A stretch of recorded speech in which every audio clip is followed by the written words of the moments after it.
Today I'm taking a look at the EZARC bimetal hole saw kit.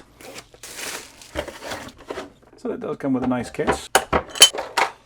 So we got our manual, comes with a divider. We got two different drill sizes. So if you used hole saws before, these are probably going to look fairly familiar to you. So we got our double pin option right here. These pins are going to slide into the back of the hole saws to prevent them from spinning. And when you thread this nut in, that pushes those pins up. And for our smaller hole saws, we have the threaded option. It does have a set screw, so if you remove that, you can remove the drill and replace that. It does come with an extra drill, and we can see that it's a style that has a flat on it, so we don't have to worry about that spinning on the set screw. So I appreciate that. We have an Allen for the set screw, and we have a threaded adapter if you want to use a larger size with the smaller chuck.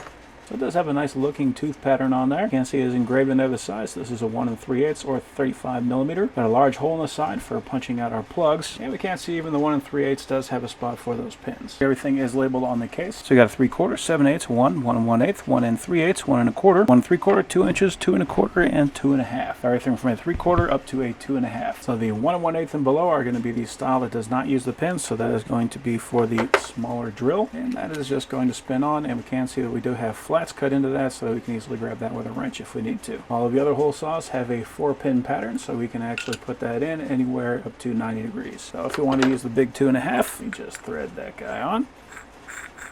And you can see where those pins line up, and we just thread that guy down. So now we don't have to worry about that thing locking up too tight. It does appear that we can disassemble this fairly easy with some snap ring pliers. And we got a 2-flute split drill there on the end. So I'm going to start out with no pilot hole on here, so that's going to give me a better idea how well that drill bit can cut. And I'm going to use some cutting fluid for that drill, so we'll throw a little bit on there for the teeth as well. Okay, so that is cutting through the metal no problem, just like a brand new bit should. We are cutting through there no problem. Let's go ahead and elevate this and get the full plunge cut.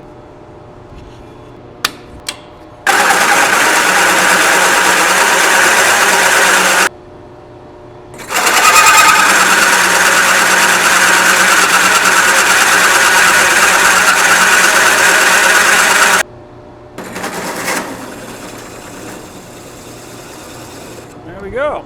1/8-inch thick plate. We got a hole in it. Here's our plug. You can kind of see the pattern there on the outside. That looks fairly clean. You can see we still got plenty of teeth on there. So that is ready to cut again.